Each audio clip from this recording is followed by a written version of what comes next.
this is Ed Gallo from the Fight Site. We're here with a very special podcast panel. This is going to be a discussion on race in MMA. I was inspired by USA Wrestling, did this a few months ago in the wake of George Floyd killing and the protests that came after. There was a lot of discussion about these topics in the community, and it's always best to hear from the people who are most affected and who this actually pertains to. So I don't have anything to share on this topic, so we had to bring in some experts. So without further ado, MMA isn't always a space that's open to discussing these types of things, and I hadn't seen anyone give this type of platform to at least to multiple people at once. You get snippets in interviews, but the interview usually isn't about these topics. So we wanted to bring you guys something that was specifically about the topics of race, and hopefully this is beneficial for somebody. In the very least, it's a space to share information, and we can do this as many times as we need to do. Okay, so here with me, I have a bunch of really accomplished pro MMA fighters. We have Shauna Dobson, who's in the UFC at flyweight.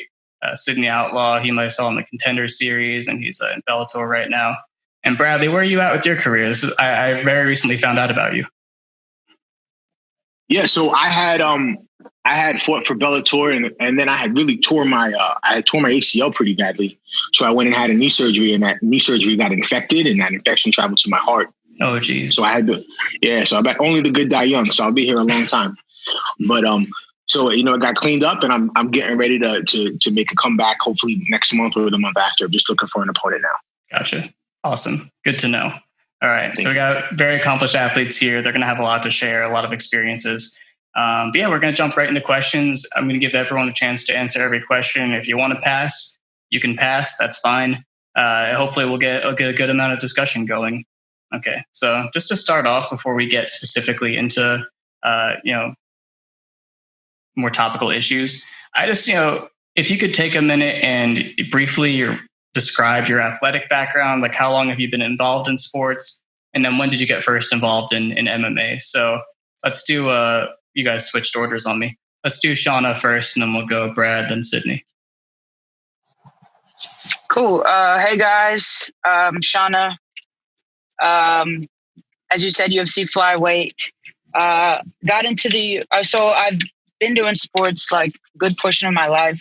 My parents are Jamaican, so of course they got me into soccer initially. So played that since I was a kid, and I was a late start in martial arts. I started as an adult in my 20s, and had just a couple pro fights, like a few pro fights.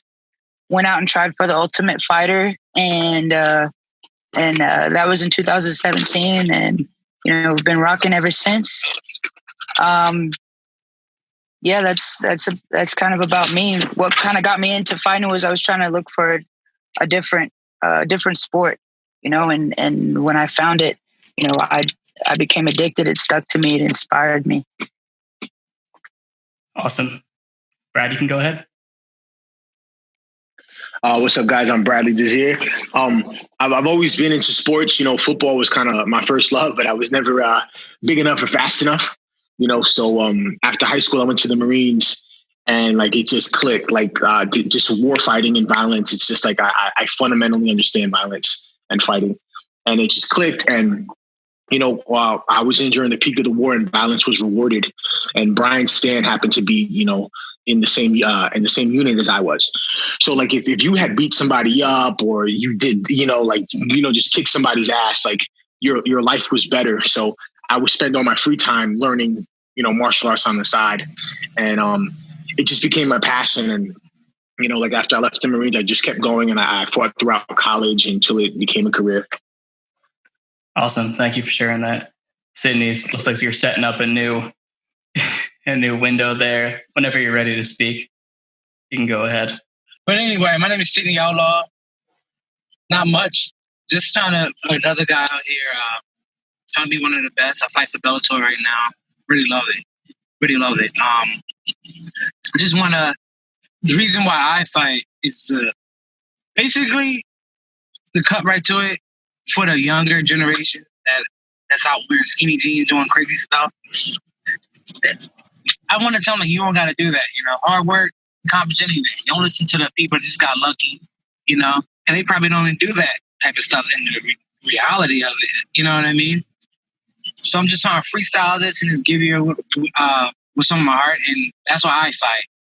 And yeah, that's about it. Just trying to be one. Just want to be one of the best that ever did it. You know. Mm-hmm. And obviously, people aren't going to remember number 2 or number 3. They're going to remember number 1.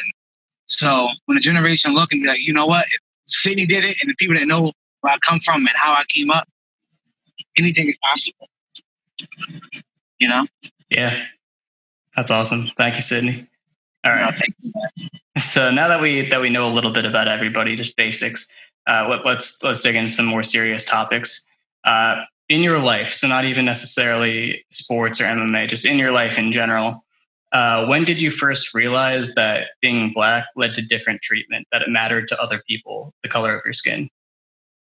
And let's do Bradley first. Like Sydney just went, so let's do Sydney first this time. It was very different. Honestly, man, to be honest with you, I started off in the opposite. When I first started off, I liked fighting, and I was always told that, first of all, I'm not racist at all. I'm not going to say something corny. I don't see in color. You clearly see in color. There is a big difference. Mm-hmm. Like some of my best friends, my brother, that I would take a bullet and glorify it for it, is Pat O'Connor. Love that guy. He's a white guy.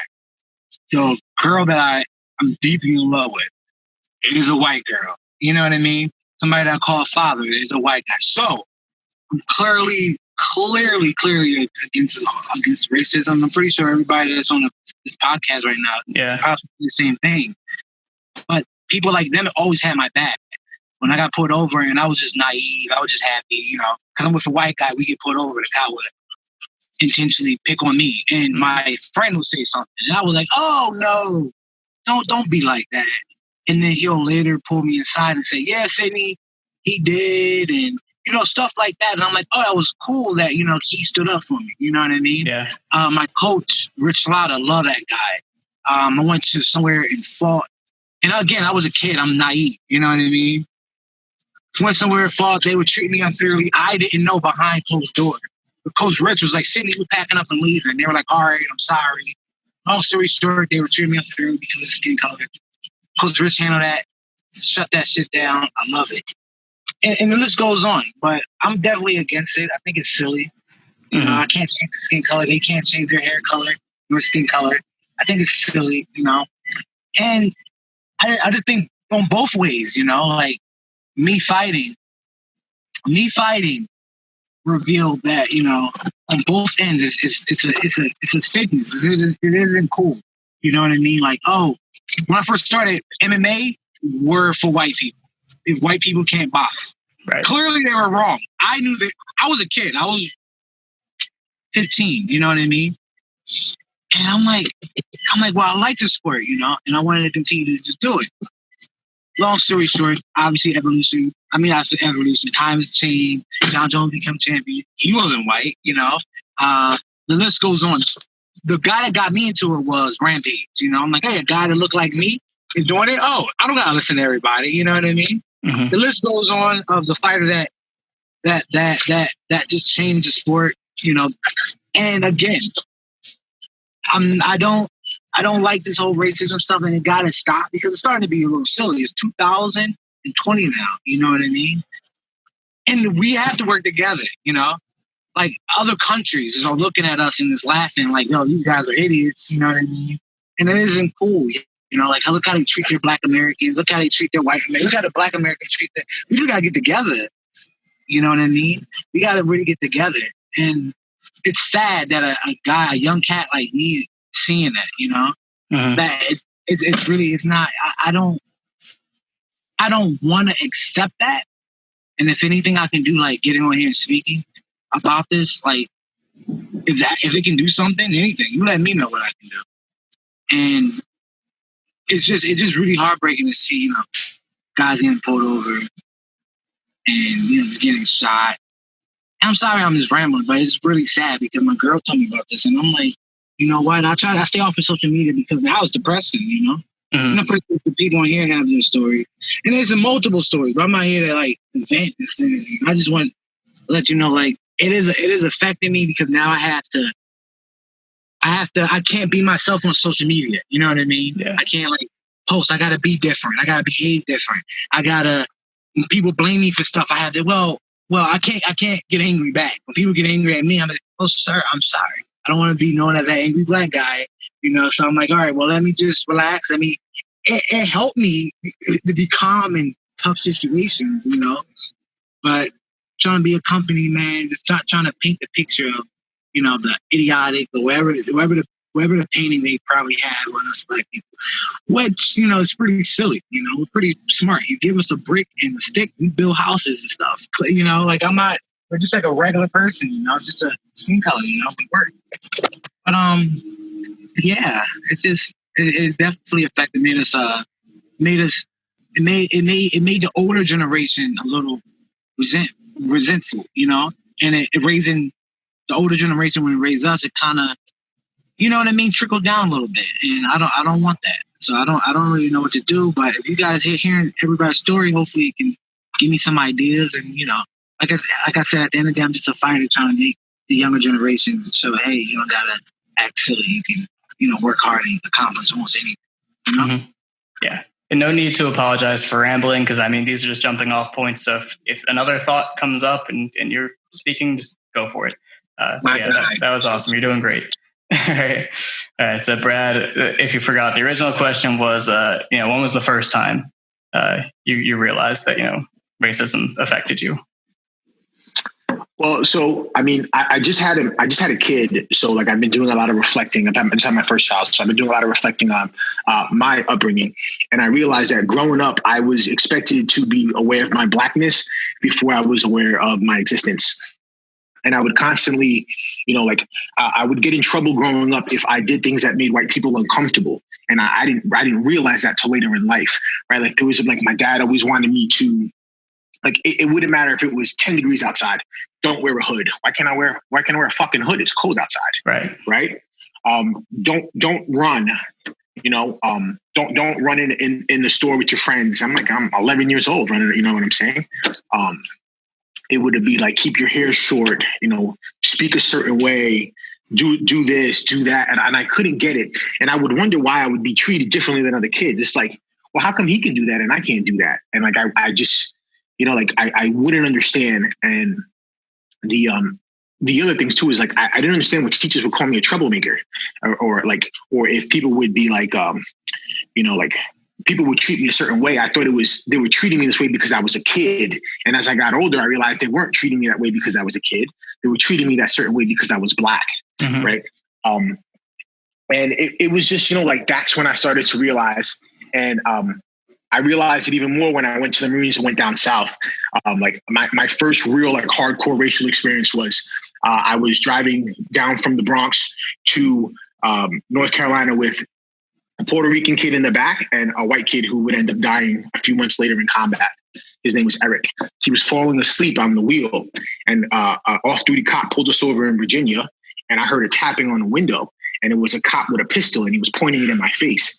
And I wasn't even driving, and he starts yelling at me like, "What the fuck is going on?" I'm like, and the dude in the back had a lot of combat experience.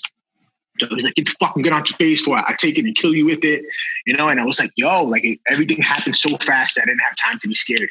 And that's when I started to realize that, this is not just shit that my mother and father would tell me about to scare me. Like, this is actually my life. And that's when I started to pay more attention to things like that, and ever since then, it's been difficult. I've noticed that, I'm not allowed to be passionate. I can only be angry. Right.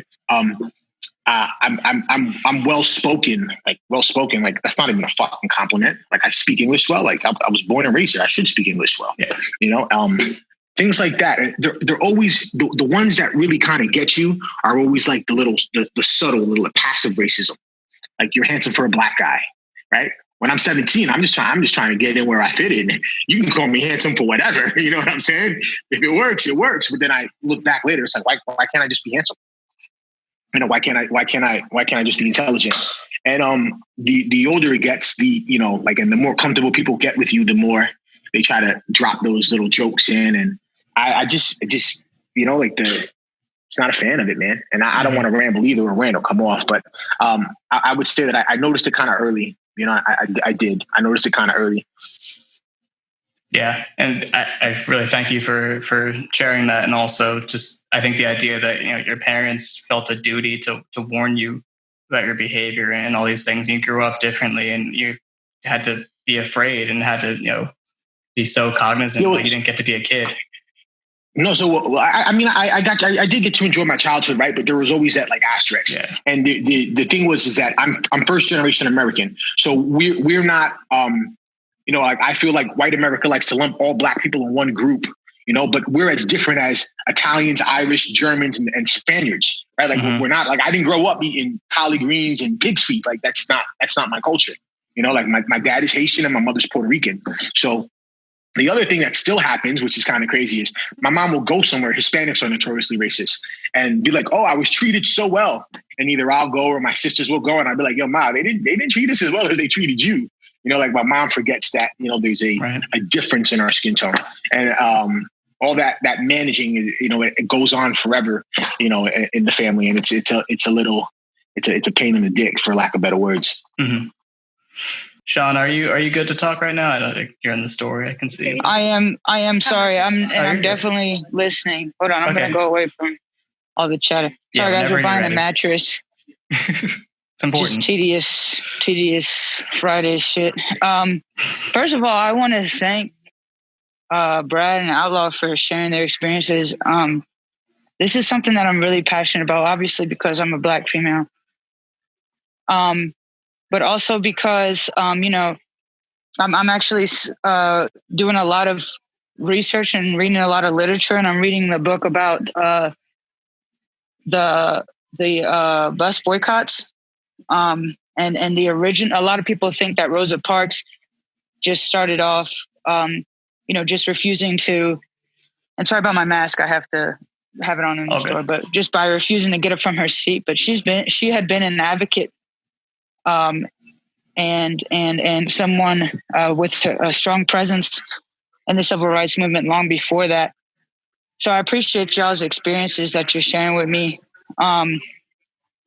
I think that I realized probably around the time, so my parents are Jamaican, as I mentioned previously. So in Jamaica, there's not a terrible amount of racism.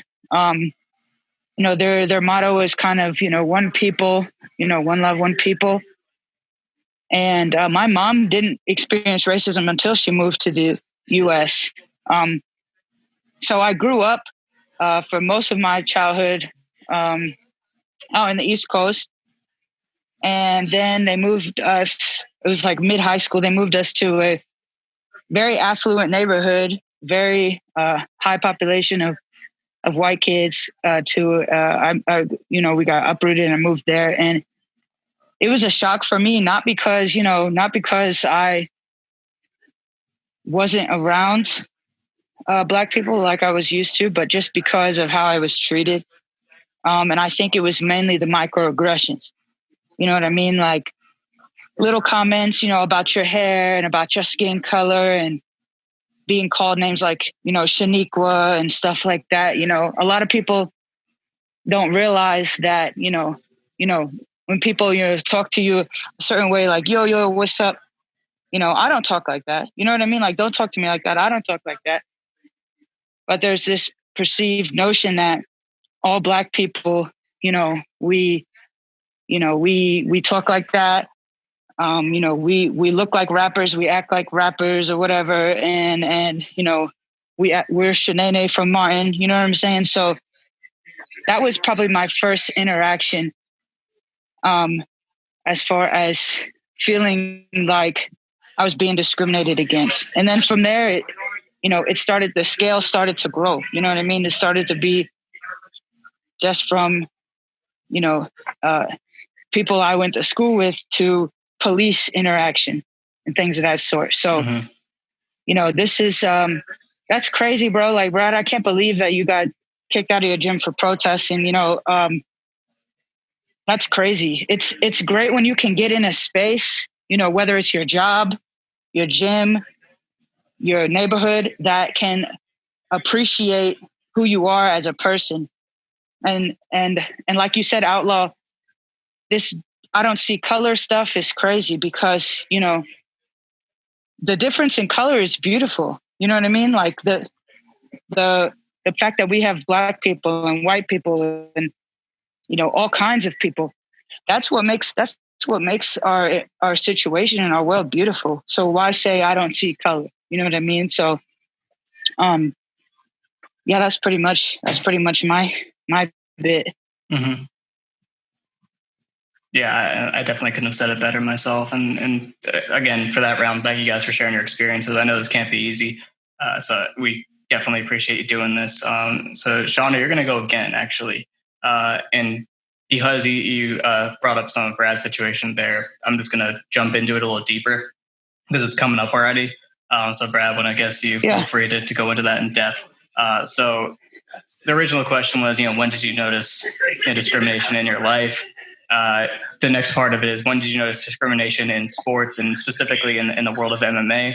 And on top of that, you know, have you experienced racism in combat sports, in the gym, in competition, stuff like that? Online, I think that's a given. That's where it's going to happen. But yeah, this is your chance to speak freely about discrimination and racism you've experienced in the world of MMA in whatever capacity you want to. You know what? I've been fortunate enough to my biggest thing is I always try to put myself in spaces that I know I'm going to be welcome for all my intersectionalities, for being a woman, for being queer, for being masculine presenting, mm-hmm.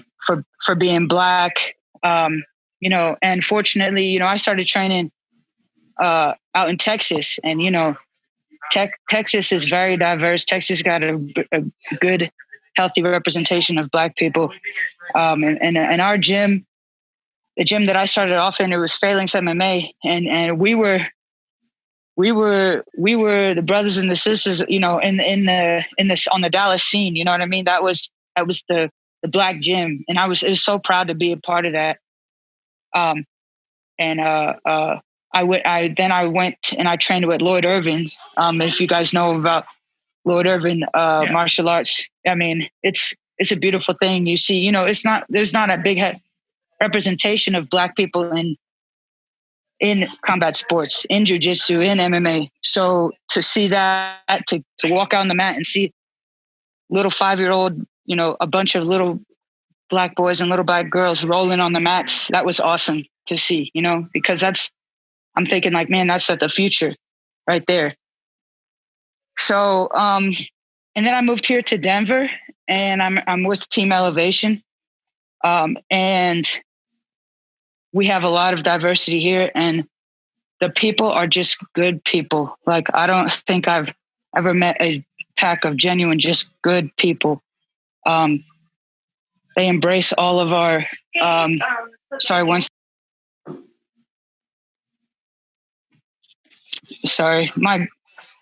trying to get into a quiet spot, and my girlfriend keeps walking over here talking on the phone. It's okay. Like, get away. Just they embrace who we are. They celebrate who we are. And, you know, I think that's a beautiful thing. As far as in the organization, or just not an organization, but it's just MMA in general, you know, it's hard for what's up, Curdy? What up? I'm like, I'm confused. I'm like, what? I just jumped in here. I'm sorry. It's okay. There you go. It's all good. What's up? Yeah. So pretty much like, you know, a black woman or a black man in martial arts has to work twice as hard as far as getting promoted. Not twice as hard, 4 or 5 times as hard as far as getting promoted, as far as, you know, getting out there and doing what they do. I mean, I feel like it's always been our narrative. We've always had to work hard. We've always had to show out. You know what I mean? We don't get a pass. We don't get like a easy road. We don't get an easy route. And I feel like that goes for any, you know, aspect of our lives. I think the UFC, you know, the organization that me and Curtis fight for, I think that They do a good job about giving recognition and about representing Black individuals. I think that it's major right now that Angela Hill gets the headline. I mean, it happened only because the main event fell out, but shit, that's how things go. You know what I mean? That sets the precedence right there. Hell, maybe one day I could be a main event. You know what I mean? And I feel like, those kind of things are major. We need to see that representation so that our little Black boys and little Black girls know that shit is possible. And yeah, I'm gonna talk about the difference between the fans and then other people out there. I guess we can call them trolls, right? Yeah. Fans are the individuals that inspire you. Fans are the individuals that we do it for, that we get out there and we fight for. And then you have people, trolls and haters, that that is where I see the negativity as far as in this sport. That's where I see the negativity coming from.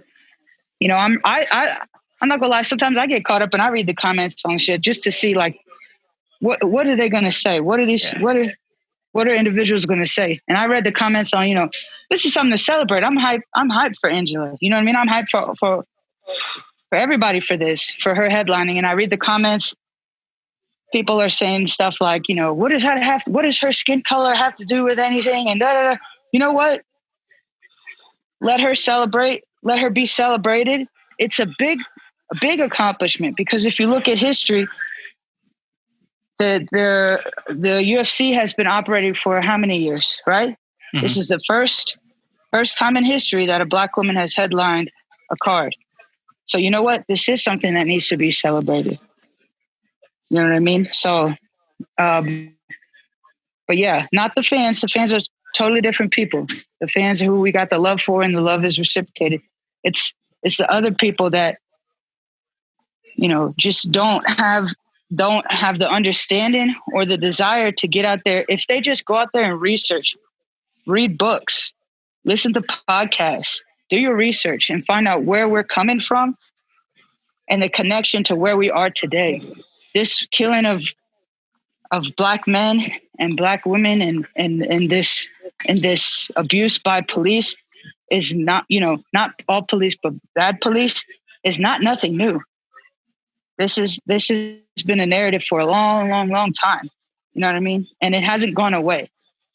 And I think everybody needs to educate themselves on our past and where we've come from. Awesome. That was incredible. Thank you for that. Curtis, just to clue you in, we're going around answering the same question. We're just doing a snake draft style. So I'm going to do you last for this question. I'll repeat it so you'll know what it is. And then you'll go again. You'll go first for the next question too. So you'll have lots of time to speak pretty soon. And if you just want to keep yourself muted while other people are talking, just in case, because sometimes there's feedback and sometimes like the Zoom call switches the person's face to somebody else when noise gets picked up, which I don't want, my face. I should mute myself, honestly. I don't want my face on there while you're talking either. So the question is, first we talked about, when everyone realized, that racism was a thing in their lives, like when they realized the color of their skin made a difference. Now we're talking about experiences of racism and discrimination in sports, in MMA, specifically, and you can take that however you want. So we're going to go actually to Brad next, and then Sydney, and then you, and you're going to start with the next question too. So Brad, you want to go ahead? Yeah, great. So it's always a little tricky for me, right? Because the one thing I never ever want to do is I never want to play the black card. So every time that something might be racist, I always have to be like, is it really? Like, is it really racist? Or did I really do something? Because the color of my skin doesn't matter to me, right? So I never see it as like, because, I'm going to do this or I'm going to do that, or, I'm not being marketed because I'm black. But then I think about it and it's like, damn, a lot of this shit does matter. And I realize is, generally in my life, I've been I've been called a leader, right? And I've realized that a lot of times they don't really have issues with like Black people saying something or speaking out. They have issues with Black leadership. So it's like, oh, I want to cut you off because if you speak and you try to put things in motion, and now I have 5 Black people that work for me or 10 Black people that fight for me, all singing to your, dancing to your drum. Then they say things like the inmates are running the asylum, So it's like I've always been kind of chopped quickly, and I realize that everything is a matter of perception. So sometimes I'm called entitled, right? And at first I was like, I was a little defensive about that, and then I thought, I'm like, yo, wait a minute. I don't meet people like me. I literally, at 19 years old, fought in the streets of Iraq, house to house, shooting rockets into houses, throwing grenades, getting shot at, dragging wounded Marines. I was in the Scout Sniper platoon. I've earned every single fucking freedom that I have. No one else on this call has. So and generally that's how I like day-to-day life. It's like, you don't get to tell me how I should speak. You don't get to tell me how I should express myself. You don't get to tell me how I should protest or what's patriotic or what's not. Like, I fucking did it. I've earned all of it. I am entitled. I am entitled. So I and the biggest thing about that is what people don't realize is when you join the military, your rights are taken from you. I don't get to make decisions. I don't get to express my feelings, So once they're given back, you realize how valuable they are. So now that I have them back, I will never give them up again. So that's why I go hard, right? But it's hard for people to understand that, and I can see how it's hard to identify with the feeling of being oppressed if you've never been oppressed, right? So I was just kicked off of my team, but because of a matter of perception, they thought I was rioting. I was protesting, right? And the whole thing was on my Instagram. And then and my sister's in NYPD, right? So she was on the other side of the protest. And then when they realized that I wasn't rioting, they said that I had used foul language that they didn't condone, right? And that goes back to my first thing. It's like I've earned the right to speak however I want. Like that shouldn't be an issue. But that's generally the way it is, right? Like if you're Black. So like if me and a white counterpart did that, so I went protesting with another member of my team, well, I won't say because he didn't get kicked off the team, right? I did. But that's generally how it works. Like if a white person gets a warning, a Black person gets fired. That's just the way it is, right?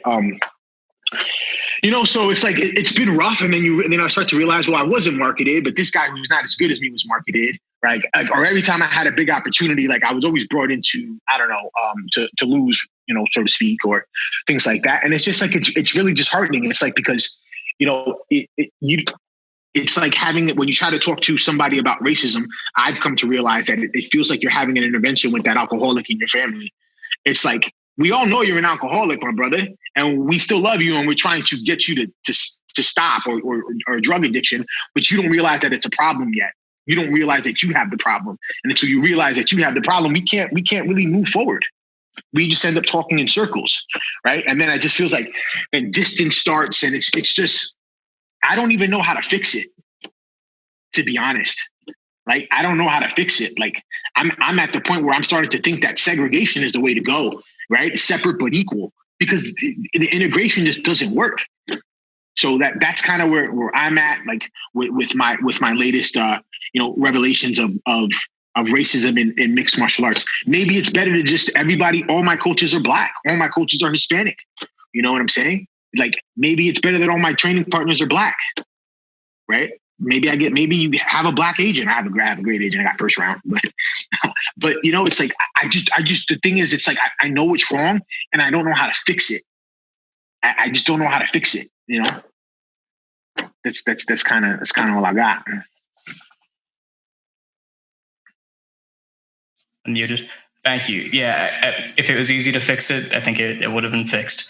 So the least we can do is help some people understand, and just by sharing, by talking about what has happened to you, I think that's already a big step for a lot of people. So hopefully we'll get this out there as much as possible, because not everyone knows that this stuff goes on, and getting kicked off your team for attending a protest is obviously injustice. And I think that's something that needs to be heard for sure. Yeah, but that's great, right? Because that's great though. Because now I know that, hey, you never had my best interest in mind. You don't want me. You just wanted me to be obedient, right? And when I wasn't obedient, you just don't want me there, and I'm cool with that, right? Like that's okay. If you have an issue with me standing up for myself, then we're not really cool, right? So the expression I give to people is this: if just humor me. Say you and I are friends or even acquaintances. If we go out and you start to get jumped, right? Maybe I'm not a fighter, I'm a lover, right? Maybe you don't expect me to jump in and throw punches for you, but at the very least, you expect me to pull people off of you. Yes? Mm-hmm. That's what I feel like is happening. It's like Black people are being jumped and people are like, well, I'm not going to fight anybody. Well, it's okay. Well, pull them off of me. You don't want to pull them off of me either. So, that's, to me, it's the same thing. And that's what I feel. That's kind of how I feel where most people are, where they might not jump in, and I don't expect them to jump in, but I would like you to help pull people off of me. And nobody, and a lot of people don't even want to do that. Absolutely. Thank you. Thank you for this. All right, Sydney, sorry I had you waiting there a while. You all good? I'm good, big dog. All right. Do you want to talk about discrimination and racism in MMA and sports in your life? Well, first off, my man Bradley sitting here preaching that good stuff. That's what's up, Bradley. I'm proud, man. He said it best. And by the way, Curtis, big fan of yours. When you gonna get that title fight, man? Oh, Tom, bro. You doing all this, man? Come on, you gotta get an answer. I need an answer. I mean, we got you on Zoom right now. That's it. When you fighting? I don't know, man. I might have to go through John. Now he bumped up the heavyweight. He might be there. You know how it goes in the UFC. But you ranked above him. I know, but that don't mean nothing. You feel me? I know. All right. I'm not bringing up no different conversation. I'm just trying to say, come on. I want to see. I'm trying to see that belt around you, man. I want to put some money, putting a mortgage on you right now. Don't put the mortgage on me, dog. Don't put the mortgage, but no, I appreciate that, bro. I know. Nah. I know I win this next one. There you go. Do your thing. One fight close. My boy, do your thing. Big fan. But no, everybody, man. Everybody had a great. It was just, you guys are amazing. I mean, I couldn't have said it. Like, I honestly forgot about the question because everything they were saying, like Bradley was saying, it's hard to play the race card. You know what I mean? And it is. Like, I don't like to play the race card because I've been in a lot of crazy situations to where a lot of people that look like me hurt me a lot. Like, I was robbed, I was shot at, I was doing all this. At the end of the day, I was doing my job. I was a security guard, kicked them out. I was, people stole from me. People did some grimy stuff because, again, coming out in my career, if you guys don't know, it was like freaking hard. You know what I mean? It was like hard. And the people that helped me out looked the opposite color. So it's kind of hard for me to play the race card right now. That's just me being me and me being honest, But is it a big difference? Heck yeah. Do I not think like if somebody would mess up, like in Bellator, or any big organization, I just don't want to be, like I told you before, I don't want to be known as that angry Black guy that can't, that can't get it right or scared, you know what I mean? Or I got to look at my Instagram, make sure it's proper. I made a post, somebody made a comment. I believe it was about Greg Hardy or something. Greg Hardy's story. I don't got to explain to you, right? I made a post about that. Somebody commented. I'm like, bro, it's not about color. I understand. I'm dating a white girl. If that mean anything? You dig what I'm saying? My brother is a white guy. I'm not into that. I love all colors. If you were purple, I don't know. I'm gonna like you too. You dig what I'm saying? You know what I mean? And I'm a God-fearing individual. So people, like, it sucked. It really, honestly, I'm a God-fearing individual. And get to the point where it's like, when debates, now I can care less when I say it. I don't need proof. I don't need to hear about it. I don't really care. But when it gets to the point where people would tell me like if Jesus was black or white. Now, if he was black, I'm gonna love him the same. If he was white, I'm gonna love him the same. I really don't care. Not a lot of people say that. Not a lot of people like really talk about that. But to me, that means a lot. And the reason I'm talking about this is because it's like I really hate it. Like if racism was like a person, I'll probably fight it for free. You know what I mean? Right? You feel what I'm saying? Like it's not cool. It's messing up a lot. It's really messing for us to sit down and get together and have this talk. Now it's like I just want, like I told you, I want to prepare the younger generations. Like I told my cousin, like he said he hate cops. I completely understand. Nowadays, you gotta hate cops. So I said, his name is Pablo. I said, Pablo, why don't you just, instead of focusing on, and this is some advice I gave him, you guys can correct me. I said, Pablo, let's not have that mentality because we have billions of other people, millions probably. I said billion, but I say millions, something like that hate cops too. So let's change it. How about instead of hating cops, we can become a cop, slowly change the program, or become a judge or whatever is higher. I don't know. We got to change it. You know what I mean? Like, let's take over it. You don't like it? All right, you start your own, and then you slowly take over that. You dig what I'm saying? I don't know. I'm a fighter. In my mind, like, I fight through everything. So when it comes to, if it was a hot dog eating contest, I'm going to be the best damn hot dog eater there is. So when it comes to racism, I'm like, all right, we ain't beating it. Y'all been doing it for long. Y'all getting riots and fuck up your own, you messed up your own city. Still no logic to it. And what do you think they do? They sit back and look and be like, see? And it's like, damn. I just keep my mouth shut and be like, you know what I mean? So it put a lot of pressure. It sucks because it put a lot of pressures like on everybody you have here on a podcast. A lot of people don't understand. You know what I mean?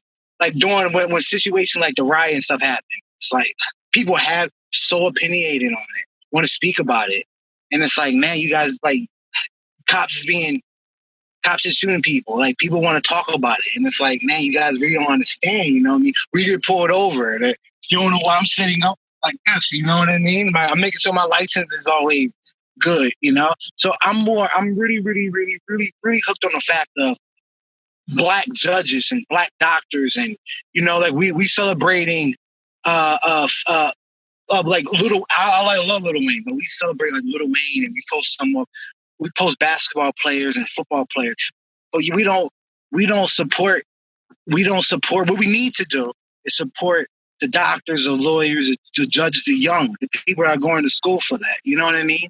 Because they, whether we like or not, are the legit future, and they could change it. Like a female cop that just got shot, but we don't talk. That didn't just get shot; she died for being a cop, and she was a black officer. It was like I'm like heartbroken.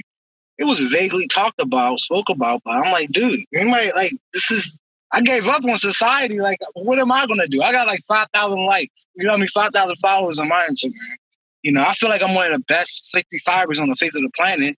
You know, and it's like, what do I gotta do? You know, do I gotta act the clown? Do I gotta do this? Do I gotta do this? Do I gotta behave like that? You know, it really sucks. But at the end of the day, like I said, I'm trying to change it through my action. And right now, when I see like a kid coming from college or Harvard, he's black, I'm gonna vibe to him a little bit. I'm like, my man, keep your head up, keep going. Man, it's hard, it's such and such. I just want to box. I'm like, no, go back to school, man. Change the world. You don't get it. You dig what I'm saying? And that's something I particularly want. You know what I mean? For us to change. And that's in order to change, we got to start. And now clearly it sucks that we got to start from the foundation. And first we got to find a good foundation. And first, I believe, I mean, you guys can correct me. You guys are all intelligent, you know, all very successful. But I believe we got to first get that, like, oh, I hate that.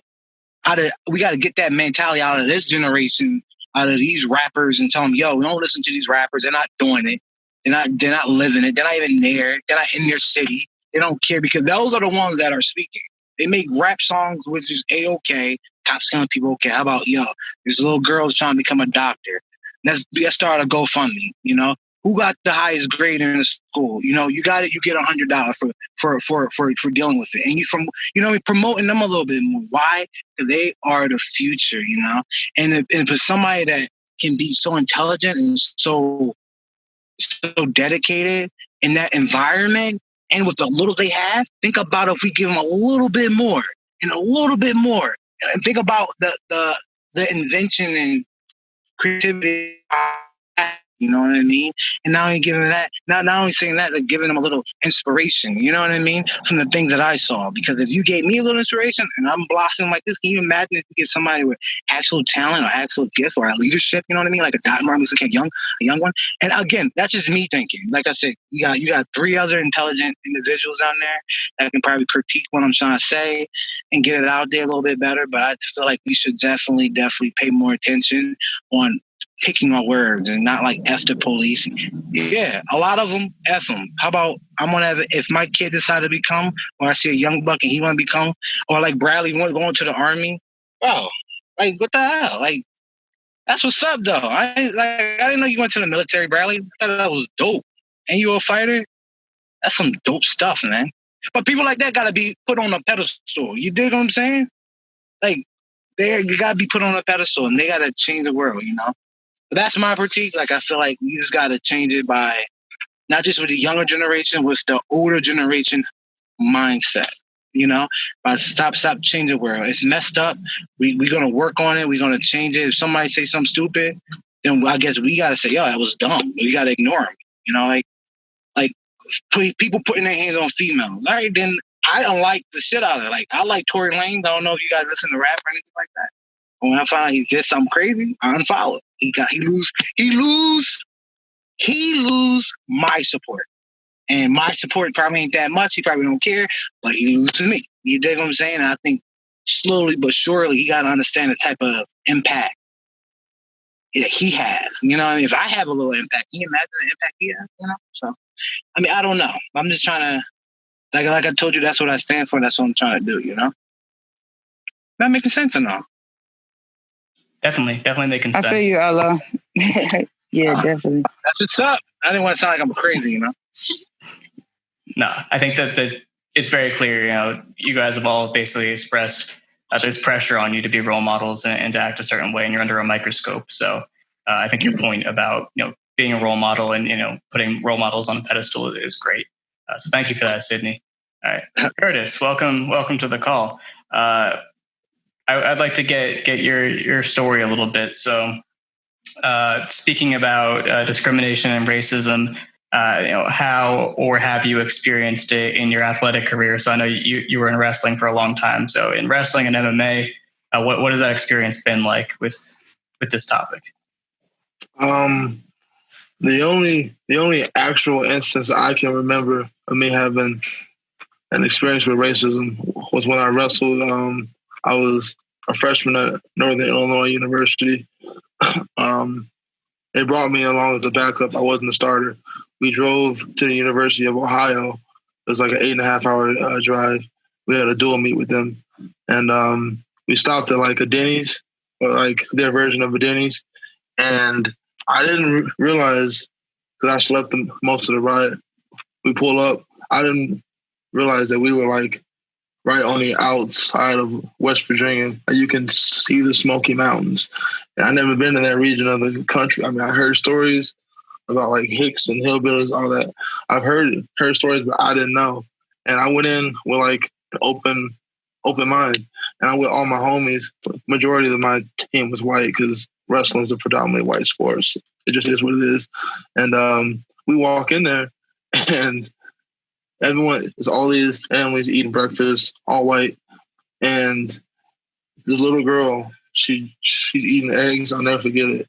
And her jaw drops. Like, she's never seen someone look like me, like face to face. Like, her jaw dropped. And I was just like, and then it brought up, I ain't gonna lie, like my heart, it started beating a little faster just because I had just watched that movie, Glory. It's a basketball movie about that white coach who went to the University of Texas, El Paso, and he had an all-black basketball team back when that wasn't like the thing to do, and how there was a scene where they went to a town and one of the players went to the bathroom alone, which I guess back then you weren't supposed to do, and he got jumped, got beat up real bad, and the vibes I was getting was like those vibes. I didn't want to go to the bathroom alone. I didn't want to ask like, yo, one of y'all want to go to the bathroom with me? Because that seems like pretty soft. So I just don't want to do it. But like in my head, that's what I was thinking. Like, I don't want to get up and go to the bathroom because I don't know what's going to happen. I don't know if there's a bunch of grown men. I'm a freshman. I'm 18 years old. Like, and back then I didn't fight. So I didn't know how to fight. I didn't want to fight. So that's pretty much the only experience I've ever had with like racism. And I've been blessed. I know I have. I went to a predominantly white Catholic all boys high school. Most of my homies, like to this day, are white. Like I have black friends also, ones I grew up with on the block, but I wrestled with white guys. High school, I graduated white guys. College, my roommates were white guys. So, like I've seen the best, but I know there's a yin and a yang. I know there's an evil side. I know there's racism. I'm not naive to it, but like I said, I've been blessed. I haven't really had to experience it. And like, I forgot, I don't know if it was Bradley when he brought up, like, that was Sydney. He's been hurt by his own. I got jumped by black kids. They jumped me. I ain't never been jumped by white kids, but I understand there's a different reason behind the jumping. It wasn't because I'm black. They jumped me because I had on nice shit. They didn't. They hungry because they're poverty stricken and systematic racism. We can get into all that, but there's a reason why they are where they are doing what they're doing because they've been put in a position where they have to live like that. They have to. You got to eat. You got to do what you got to do. So I understand. I don't agree with it. I don't condone it. I understand. And and that's a major issue. A lot of white people, well, not a lot, but too many you have to argue with. You have to argue with them on Facebook. Like, why am I arguing with you? You don't get it? It's not plain to you? Like, you think we're all lying? You think we all got together on Zoom and just had like a group meeting like, yo, let's just all just lie.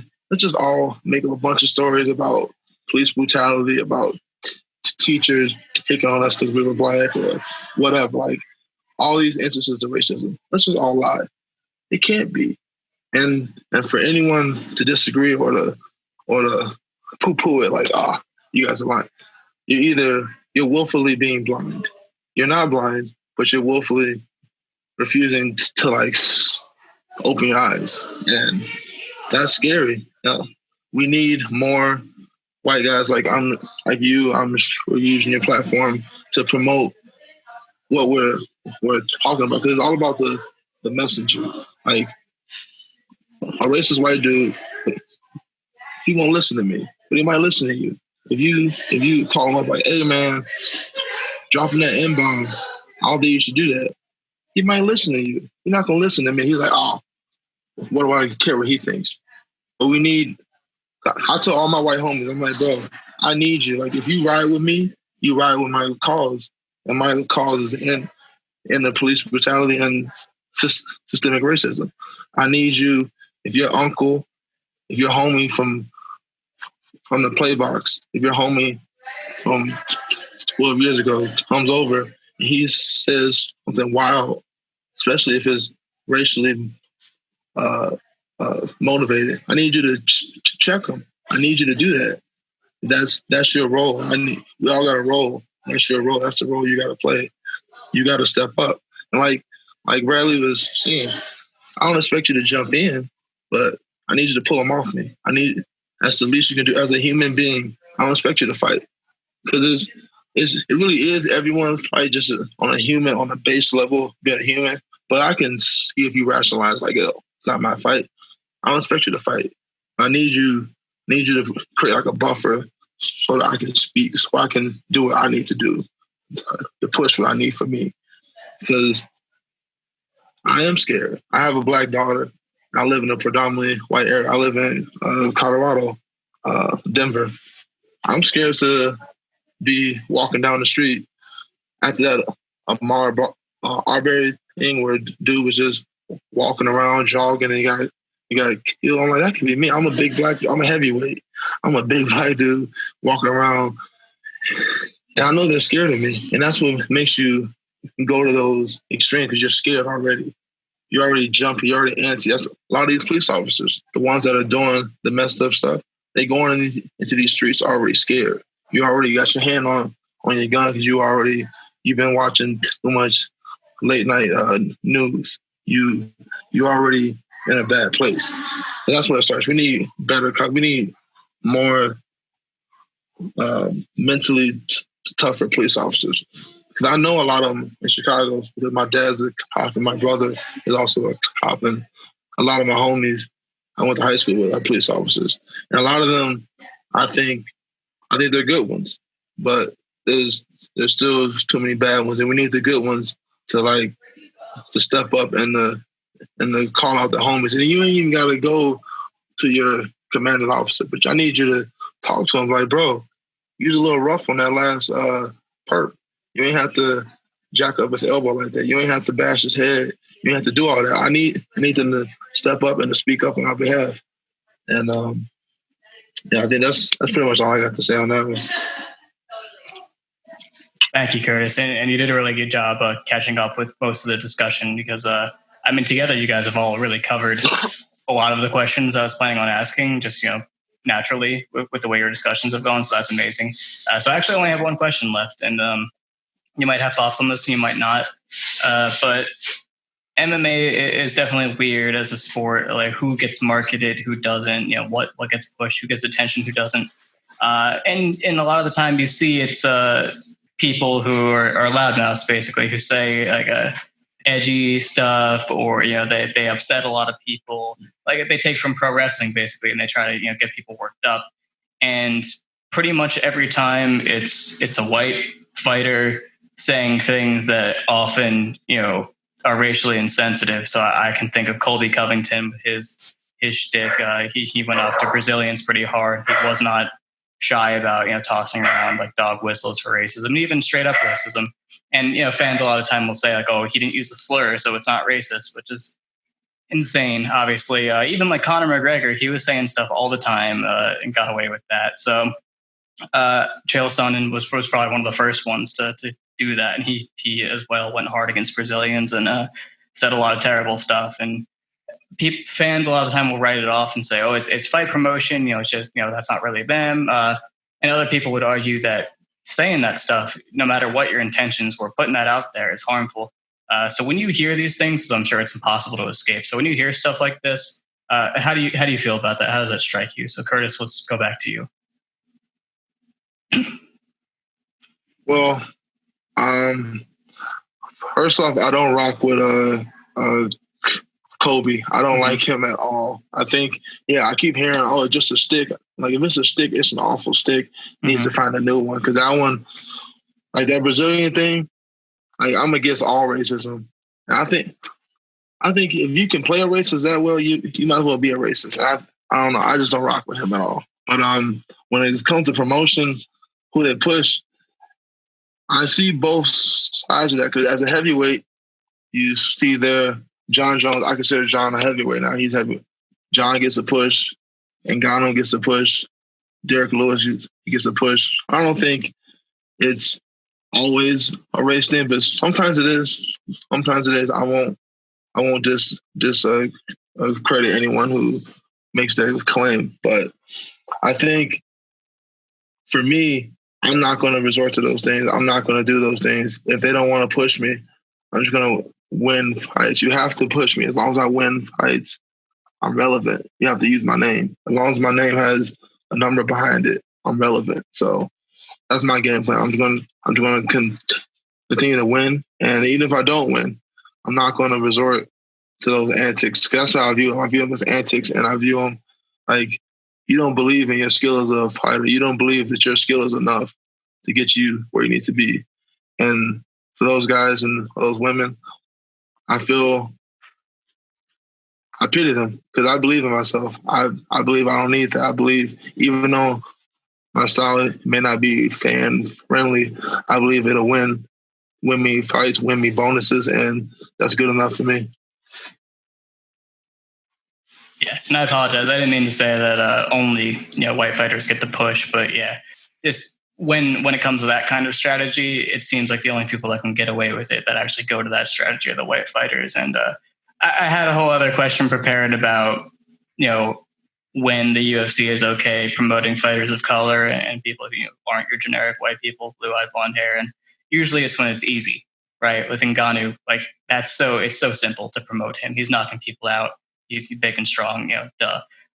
If you're not like me, you're not a big wrestling fan. Like it's harder to sell Curtis if you don't know how to promote wrestlers, which the UFC never tried to do.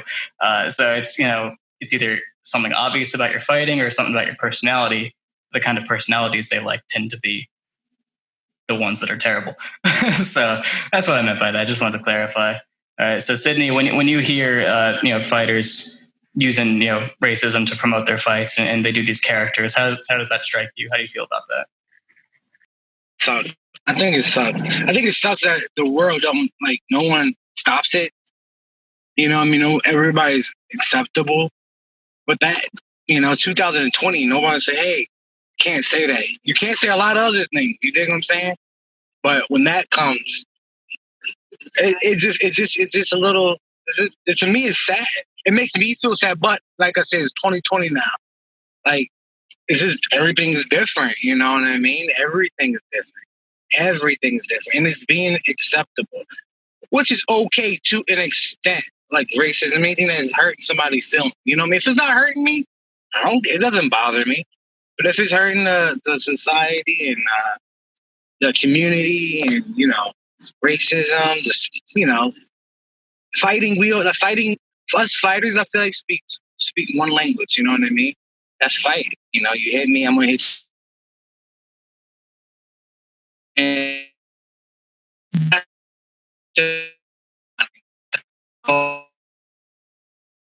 you.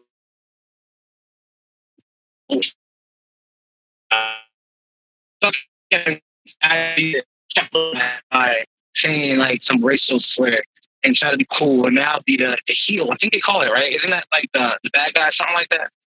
The heel? Yep. Whatever the case may be. Now people are pushing it because they don't care. They're going to be rich and they might get a lot of likes and people might support them, the wrong type of people, And I'm like, damn, now that sucks, now that really sucks, But is it worth it? To them it is. I say it isn't. To them they're like, yeah, it is. It's about the money. I'm like, damn. Are you willing to sell your soul for $1 for a dead president? You know what I mean? And people will. They will do that in a second. And I think it's sad. I think, like I said, man, we got to change the generation. I mean, it goes back to exactly what, all three of us, my two homeboys and my homegirl right there. All amazing fighters. And I think, we can lead by example.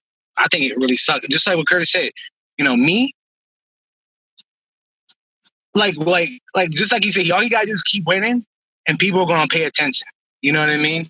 And that's I'm not going to lie. That's going to be easy for us. We just got to keep reminding ourselves that, we got a lot of eyes on us now, especially after this interview. We got a lot of responsibilities, but we can do it. We can at least, get the next leaders or whatever the case may be, or the next Obama might be listening. And he might be like, you know what, man, we got to change everything, especially with the sport that was the only sport that was allowed on TV or allowed to be, shown MMA, not basketball, not football. So we got a lot of responsibility here as people. And I think it's sad. I think it's really sad that nobody's not even saying anything. They're promoting that. I think it's okay. McGregor breaking bus, saying racial slurs. I think like what? Like they promote that. It's like, bro, it's not freaking cool. It's not cool. I'm losing my mind. Like nobody else is like, is that okay? I mean, his role was reversed.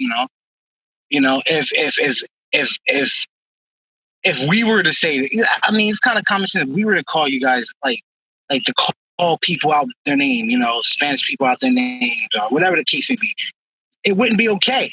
It would not be okay. It would not be okay.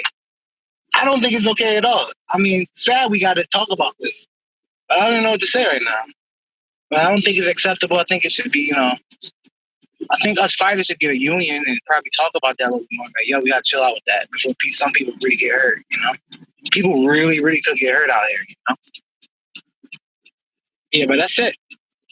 I think we really just got to get together, talk, and fix everything. Yeah. Thank you, Sydney. Yeah, totally. If you can't tell, I agree with everything you guys have been saying. Oh, yeah. You could. Right now, my eyes are focused on the road. Mm-hmm. Sure. I'm hoping you guys can see me. See this ugly mouth. You look great. All right. Thank you for your answer. Bradley, sorry I had you waiting a long time there. But yeah, I'm sure you heard all that. So give me your thoughts. Yeah, just one more time. Can you repeat the question, please? Oh, yeah, sure. We're talking about, the way fighters get to promote themselves, what like the UFC especially latches onto in terms of fight promotion. Conor McGregor, Chael Sonnen, Colby Covington, those are guys that they can, there's more to it with Conor, but like, for example, Chael Sonnen and Colby Covington, their promotional angle is to be racist and to be insightful and to say, edgy things, things that both soft and blatant racism, and they can get away with it and they can do that. And then with other fighters, they don't really have that avenue. So when you see like the institutions of MMA, the promotions and the fans and the media, supporting this and giving these guys attention and allowing that to be a viable strategy for promotion, where you guys, like what Curtis and Sydney said, you have to keep winning. You have to win. And if you don't win, you're done, you're out. But these guys can do whatever they want, and Conor can lose and not fight. And as long as he keeps talking, he's good to go. So, when you see this stuff going on, especially more topical today with like Colby Covington, he's probably the poster boy for this idea. How does that strike you when you see this stuff going on? Why are we surprised? Sports are just a microcosm of our society, right? So what happens in America on a day-to-day is it's happening in the UFC and just in sports in general, and just on a smaller level, right? And like I said, my biggest takeaway from the military was that I've earned my freedoms, and I want to be able to employ them however I see fit. If you think I'm a nigger and I belong in a tree, that's your prerogative. I don't have an issue with you feeling that way. I have an issue with you trying to put me in the tree, right? So for me, the bigger issue, it's like, okay, Colby, you feel that way. Okay, whatever. But like, but why do you want to try to make money that way? Like, what's the point? Like, like that's what I don't understand. It's like, why would you want to market yourself that way? And the thing is like the only reason why that works is because apparently other people must share those sentiments. So that's why he's allowed to do it, because other people feel like, hey, he's right, and I feel that way too. So that's the real issue, right? But for me, it's like, and we know that if you're black, if it's for me to be as successful as my counterpart, my counterpart or my contemporary, I have to be twice as good. And what does that really mean? That means I have to keep winning and winning and winning and winning and winning and winning, right? And I also I need a little bit of a leg up, right? Like I might need, or Curtis might need a better agent than he would if he was white. That's just a fact. You know what I'm saying? Like, my thing is, it's like, I understand the reality of the world that I live in, and I act accordingly. I can bitch and moan, right? And I can push for change, but I have to operate in the environment that I'm in. So like, I know that Colby can do that and that I can't. So instead of harping on that, I need to find another avenue. That's just it. I need to adapt and overcome, right? To me, intelligence is the ability to adapt to change. It's like, as the situation changes, I need to continue to adapt, right? We all do it. As we get older, injuries add up, we fight differently, right? Like, maybe you have to market yourself differently, try different things. Like, I can't be worried that I can't go out there and make fun of Mexicans, or I can't go out and make fun of white people. Like, it is what it is. So I try to focus on try to live in my circle of control and not my circle of concern, and support the people that I can, right? Like I remember Curtis, he ragdolled some dude, and I'm hyped for him. So my thing is, anytime somebody black is fighting, I'm rooting for the black guy. If it's two black guys fighting, I'm rooting for the darker skinned dude. That's just the way it is. You know what I mean? Like Shauna, like I'm going to fuck with Shauna now, and I'll root for her in all her fights. That's all he can do, right? Like, every time I see anybody that I know has a struggle similar to mine, I just try to go hard for them, right? Like if I can offer them something, like if I can extend a courtesy or a privilege that I have to them, even though I don't know them that well, I feel obligated to do that, right? Try to pay it forward. Try to, my big thing is everybody says, oh, get to the top and pull your people up. Nah, if I'm getting through the door, I'm trying to hold the door so we can get as many in as possible, right? I'm not trying to get on the other side of the door and open it. Let's go. Get it. That's kind of like where I'm at. So I'm not really too worried about what he's doing because that's what he's doing. That has nothing to do with me. That's not my pig, not my farm. I got to focus on what I can control and try to live that way. Like when 20 years from now, 30 years from now, he's got to tell his grandkids, say, hey, I tried to make our money being racist. Like he's got to live with that. I don't. Thank you, Bradley. Yeah, definitely, strong sentiments from everybody. And I think, most reasonable people feel this way about that side of the sport. Shauna, are you good with the question? Did you hear everything? I want to add something. I got really into Bradley's response. So you got to run it back for me one more time. Yeah. Sorry. Just talking about the way that the racism is used as a promotional tool in MMA. Most recently Colby Covington. Guys like Conor McGregor have done it in the past. Chael Sonnen. And on the women's side, I would say that Joanna Jędrzejczyk is guilty of a lot of this. Not even necessarily for fight promotion, just a little bit. Her thing is always to build animosity with her and her opponents. And a lot of the time that trends in that racial direction with Weili Zhang. She she did some racist stuff towards Asians and made a meme of like having to wear a gas mask or something like that because of the coronavirus back in the day. Yeah. And when she was on The Ultimate Fighter with Claudia Gadelha, she told her to go back to the jungle, which is obviously a horrible thing to say. And there's never repercussions for that. So it's something that that keeps coming up, is that fighters can, if they want to go that direction, they can. Mm-hmm. So when you see this all going on, and I think Colby's probably the one you're hearing the most right now, how does that strike you? How do you feel about that? I'm kind of with Brad on this one. I think that, obviously it's fucked up that kind of thing is allowed to happen and is encouraged. We have to remember also, like, this is the business, you know what I mean? And what sells. But I think that if individuals, if we do what we got to do, we keep it moving. We uplift each other. Like I'm with Bradley. Like I do that too. You know what I mean? Like I think that if we have representation out there and we keep seeing that, we keep promoting that, then that's it's going to be inevitable. That's what people are going to have to pay attention to. And we're going to have times like right now where Angela Hill, if y'all remember, I follow women's MMA, obviously, because it's relevant to me. But if y'all remember, just like a year or two ago, like Angela Hill wasn't on the map like she is. Now she's behind the desk. Now she's everywhere. She's getting promoted. She's the main event. You know what I mean? And I think representation plays a big part. She's got a lot of responsibility on her shoulders, but eventually that's going to become the new normal. Seeing that happen is going to become the new normal. So for all the negative bullshit that's out there, that's being promoted or being endorsed, we're going to keep doing the positive shit and the shit that's making memories and making history. And, I feel like that'll take over.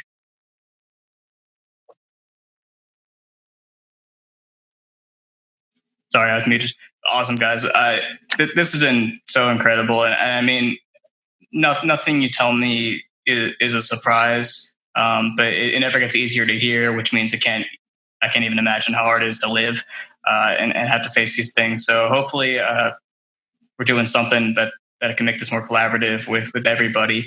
And our audience for our website, is some of the most receptive to these kinds of ideas. We have a very progressive audience compared to a lot of MMA spaces. So hopefully we can get all of you guys a lot more support. We don't have a huge following, but a good small following is always better than a big bad following. So hopefully we can help with that. But yeah, people are starting to dip out, so I'm ready to wrap it up. But just things you thought you might get to talk about that you didn't have the opportunity to, parting remarks, whatever you want to say before we're done. And if you want a question, just what can people do to help? How can we make things better? What are small things, big things, whatever ideas you have, or just plug your stuff, whatever you want to do. And Shauna will keep the format going, so you can go first.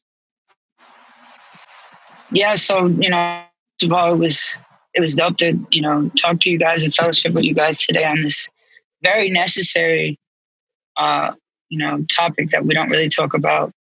And I think just for everybody out there, black, white, brown, in between, whatever, just give recognition, just pay attention. I've made new friends. I've made new fans that maybe wouldn't have normally, fooled with somebody like me. And we saw that we have something in common. We have a common love for the sport, and let's just keep that going. I'm a big believer in peace and love and unity, and I think that's something that's a narrative that we need to promote. And I feel like we need to keep our momentum going. Breonna Taylor's murderers are still out there. They have not been arrested. So it's we go out there and we protest for a little bit, and then it dies out. And I think that's what people are looking for is let them do their thing for a little bit. They'll eventually lie down and they'll get quiet. They'll get tired. But how long did the bus boycotts last? Or the civil rights? How many days was it? 3, over a year. Over a year. Yeah, it was over 365 days, I want to say. We just need to keep going, keep at it, even if you're not out there protesting, do what you can, do your part. And I think that's important, that we just keep that momentum going. 381 days, yep. And I feel like, as representation, us out there, Black individuals in the sport in MMA, I hear all the time from fans, from little Black boys, little Black girls, they're in amazement. They can't believe that someone that looks like them is out there out there doing this. So I feel like, that's a big part of what we're doing, and we need to continue that. Awesome. And same for you, Brad. Closing remarks, ways people can help, things that you wanted to say that you might not have gotten a chance to yet. No, man, I think I pretty much, I think I said a lot. I look at it the other way, right? It's like, go out and, something like, you don't know anything about, I don't know, the Brazilian culture. Go date a Brazilian woman. Go drink some, go eat some Brazilian food. Go to a Brazilian party. Bridge the gap that way. Get out of your little bubble, travel, meet people, try new cultures, try new things, integrate, right? When you can realize that, hey, that this white person is not too different than me, or this Mexican person is not too different than me, you start to realize we're all the same. Everybody's girls driving them crazy.